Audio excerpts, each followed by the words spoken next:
What's good, guys? It's Will here. We here on episode 3 of the Bronx Investor. If you haven't checked out episode 2, go give that a quick little check. A nice little video, insightful, tons of knowledge in there. But yeah, we're gonna get straight into this one. I'm gonna talk about another personal finance concept here that it was actually introduced to me in my personal finance class. And when my professor taught me this concept, it really just tweaked the way that I see finances in general. And yeah, we about to get down and dirty in this video. You can see I got my marker ready. And yeah, let's get to it. So here we have the financial life cycle. And as you can see, you have here on your x-axis, you have your money, your revenue. And for everyone, that's gonna vary. Everyone has different jobs. Everyone has, not only just one source of income, people have different sources. So this right here is gonna change depending on just you. Here you have your ages here on the y-axis. Hope I'm getting those right. And, I started here at 20, but that's just really when it's believed that you start really taking a hold of your finances and make your own decisions. For some people, that could be a lot earlier, the independent people, age 18, maybe 19.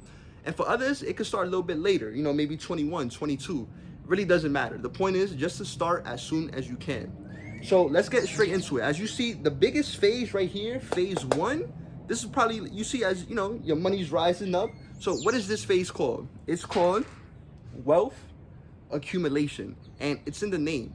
You're trying to accumulate as much wealth as you can. You want to amass as much money as you possibly can in these ages right here, from 20 to like around 55. And there's gonna be a lot of bumps in the road, some curveballs, and let's talk about them. People might get married. That's a big financial commitment right there. People might have kids, even a bigger financial commitment right there. Some people might, make their biggest investment, which is buying a house. That's another financial commitment right there. People might start even investing, which, kind of bumps you up on the road right there, investing. And I want to just harp on the investment part around, for wealth accumulation. In wealth accumulation, the whole point is to be aggressive. You want to get as much money as you can. And how does that happen?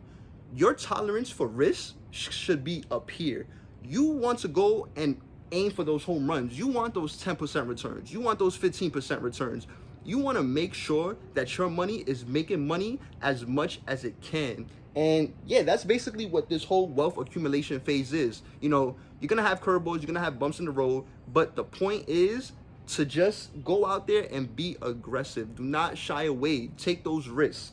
Then here, phase 2, you can see, starts around age 55, ends at 65. And this right here, these are the 10 years right before retirement, your golden years. This phase right here is called wealth preservation, and it's in the name. You want to start preserving your money. You're going to take them out of those, those riskier investments and put them into safer investment vehicles, whether it be like CD accounts, bonds. I'm not saying you shouldn't have those, CDs and bonds in this phase, but you want to shift your money more into that when you're in wealth preservation. You're not really trying to go for those home runs. You're trying to, tone it down a bit with your risk. And then here, the last phase right here, you have retirement. So what happens in retirement? As you can see, I have an X here, and that's when you start seeing the little life cycle start going down. Your money's just going down, because for most people, it's sad to say, like, your main source of income is gone, obsolete. Like, you don't have a job no more. So how's this money coming in? You have Social Security. I mean, you can't even rely on Social Security in these next few years. It's very it's a blurry thing right there. So you can't just solely rely on that.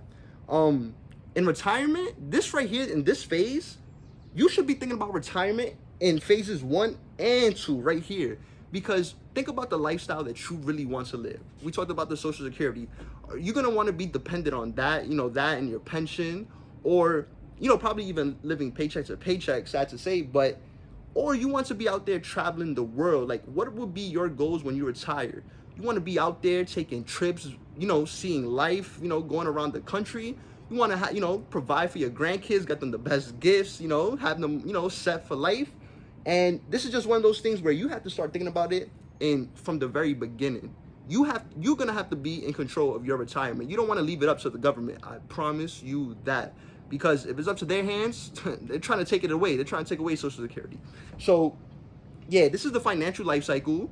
I hope you guys took a lot out of it. I hope it just, changes the way you see finances as it did for me.